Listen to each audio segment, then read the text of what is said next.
Hi everybody. So today we are moving on to factoring algebraic expressions, and really this is just the reverse of expanding, what we just did.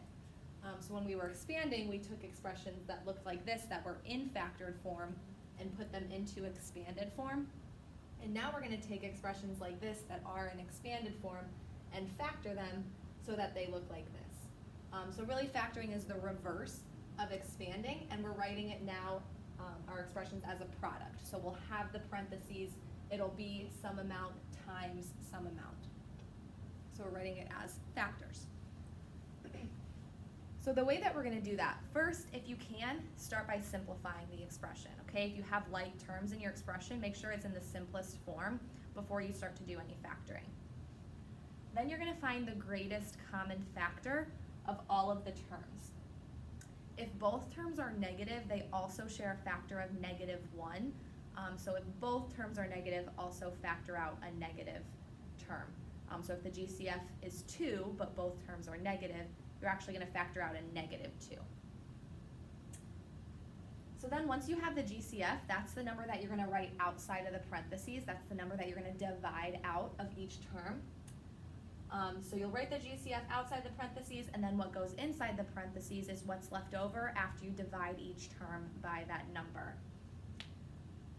Then step 5 is actually really helpful. You can actually check your answer pretty easily by just using the distributive property and expanding the expression to see if you get back to what you started with.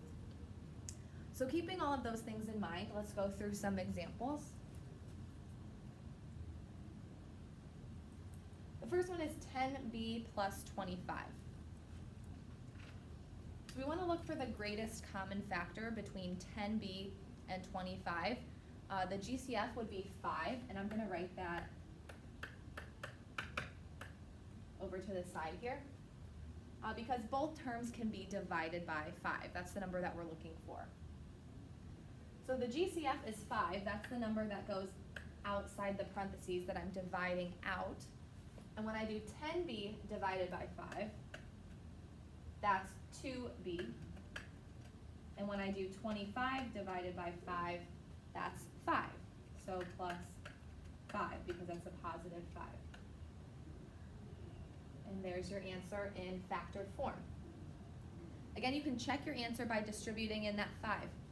5 times 2b is 10b, and 5 times 5 is 25, and that would take us back to our original expression that was in expanded form. Okay, let's try another one.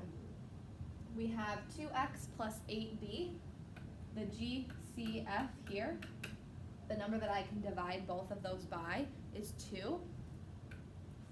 So that's the number that's going to go outside of the parentheses.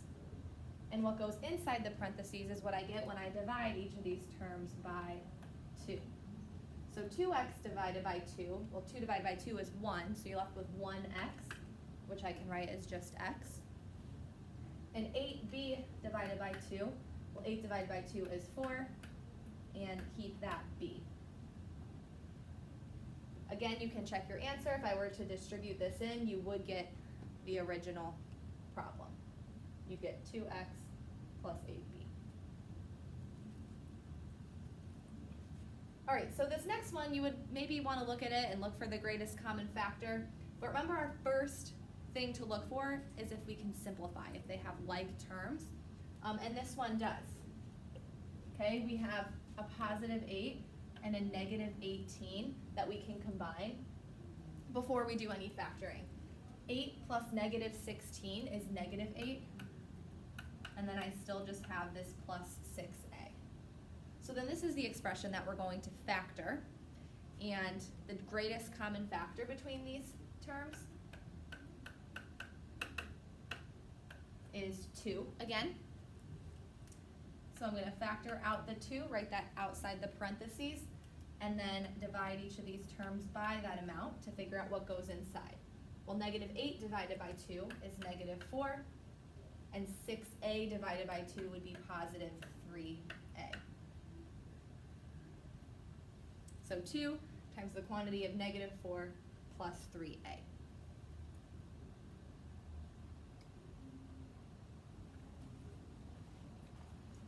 All right, this next expression has three terms. None of them are alike, so I can't simplify, but we have to look for the greatest common factor amongst all three.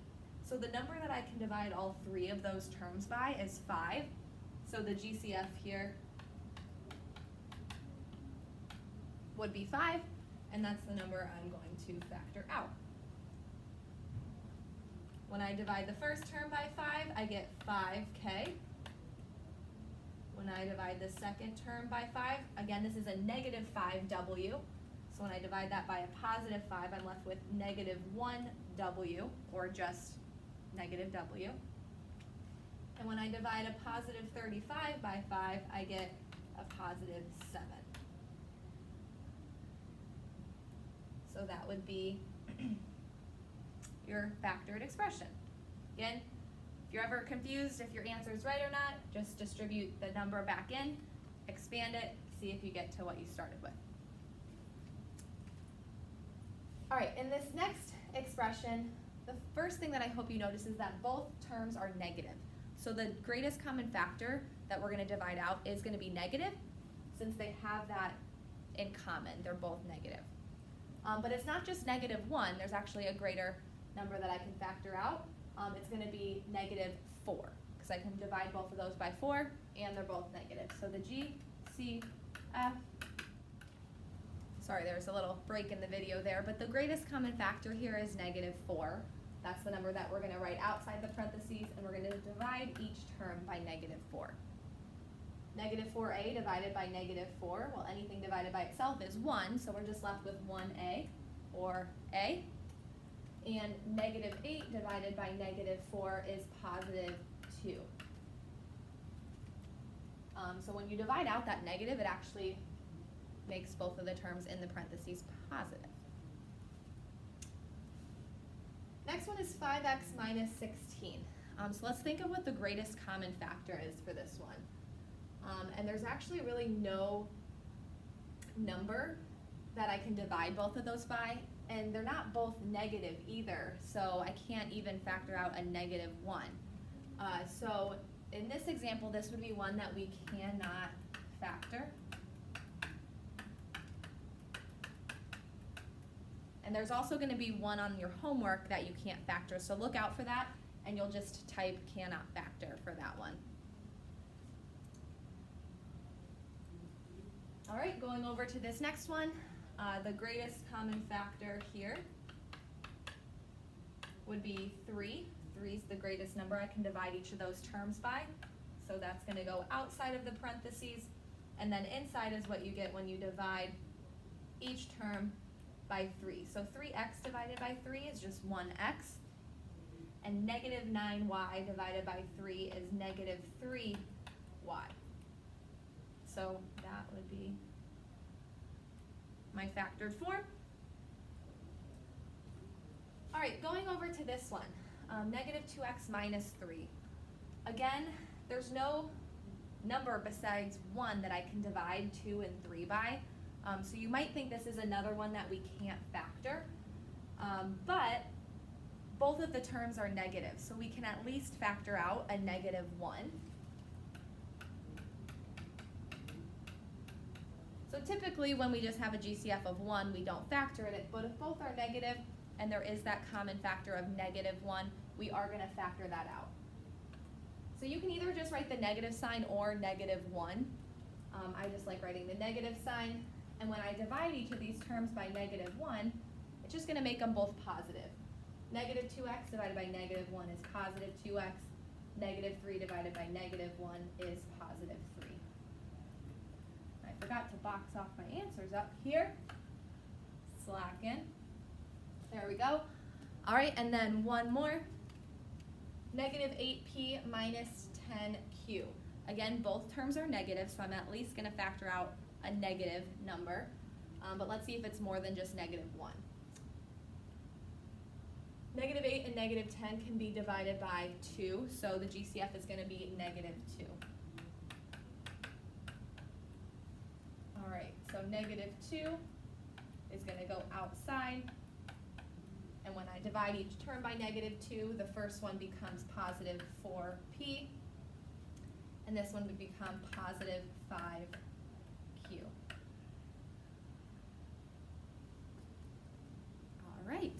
So those are the basic examples of factoring. If you're in regular math, you can stop the video here, but if you're in accelerated, we're actually going to go through some challenge problems. And even if you are in regular math and you want to challenge yourself, go ahead and continue watching to see what we're going to get into.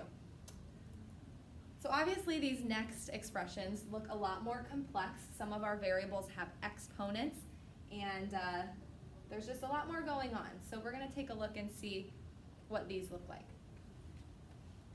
Remember that x squared or y squared or anything squared means that amount times itself, okay? And we're going to keep that in mind when we're talking about the factors now with these expressions. So when looking here, we have 20x plus 10x squared. So you might look at these and say, oh, the GCF is 10 because 20 and 10 I can both divide by 10. And you'd be right, but they also both have a factor of x. They both are being multiplied by at least 1x. So we can incorporate that into our GCF. Okay, so we're actually going to factor out a 10x. So that's what's going to go outside the parentheses. And when I divide this first term by 10x, well, 20 divided by 10 is 2, and x divided by x is 1. Those cancel out. So just 2 would be for the first term. And when I divide this term by 10x, well, 10 divided by 10 is 1. Those cancel out. And x squared divided by x. Remember, x squared means x times x. So one of those x's, I can cross off the squares, is going to cancel out with the x in the denominator and just leaving me with a positive x. And again, you can check your answer here. When you distribute this in, 10x times 2 would be 20x, and 10x times x times x is x squared, that would be 10x squared. So I know we're getting a little bit challenged here, but that's what I'm here for. All right, let's go on to this next one. Negative 3y plus 6y squared. So the GCF is at least a 3, because 3 and 6 can both be divided by 3, but they also have a shared factor of y. Okay, this one has 1y and this one has y squared, so 2 factors of y. So when I factor out a 3y, when I divide this one by 3y, negative 3y divided by positive 3y would be left with negative 1. Okay, the 3y's cancel out. I'm just left with that negative, which is like a negative 1. And 6y squared divided by 3y. Well, 6 divided by 3 is 2, and y squared divided by y is y. So you get 3y times the quantity of negative 1 plus 2y.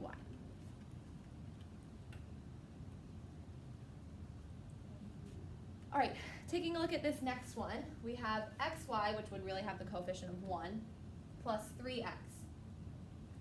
So there's no number factor. The greatest common factor numerically would just be 1, which we don't even need to consider. But the variable common factor would be x. Both of these terms have a factor of x, so that would be the GCF.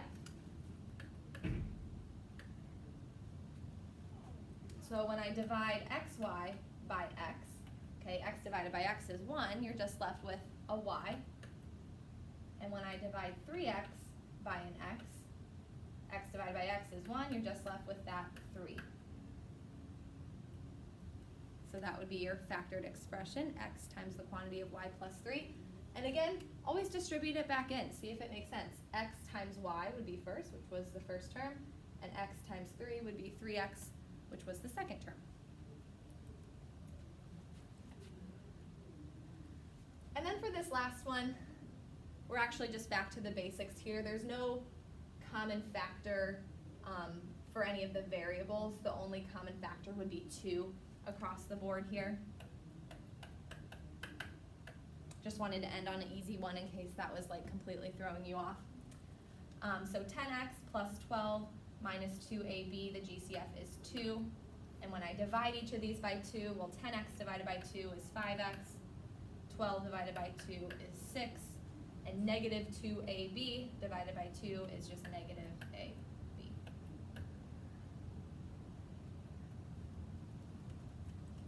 All right, so now you're done. Hopefully that wasn't too scary or too confusing, but I'm going to challenge you to practice some more like this, and yeah, good luck.